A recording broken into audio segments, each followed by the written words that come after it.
Nasihat saya kepada rakyat Malaysia ialah peka tentang perkembangan yang berlaku tentang perang ini. Satu, sekarang kerajaan telah membina sebuah lapis subsidi untuk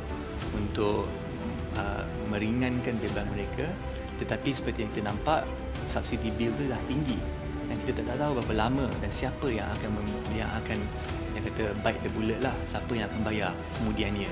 Kalau contohnya dah banyak ada idea yang kata T20 takkan pakai, tak bagi subsidi orang. So kalau T20 tak pakai subsidi 1.5 bilion sahaja contohnya. So benda ni boleh berpanjangan lagi. Orang kerajaan kena cari siapa kena bayar. So jangkaan rakyat Malaysia adalah start memikirkan macam mana untuk mengurangkan penggunaan minyak di rumah. Dan saya peka walaupun yang ramai orang akan sentiasa berkata yang jangan lecture rakyat tahu, rakyat pandai. Betul, rakyat pandai, tapi sekaranglah masanya untuk menunjukkan yang rakyat ni pandai dan rakyat ni peka. Saatnya sekarang.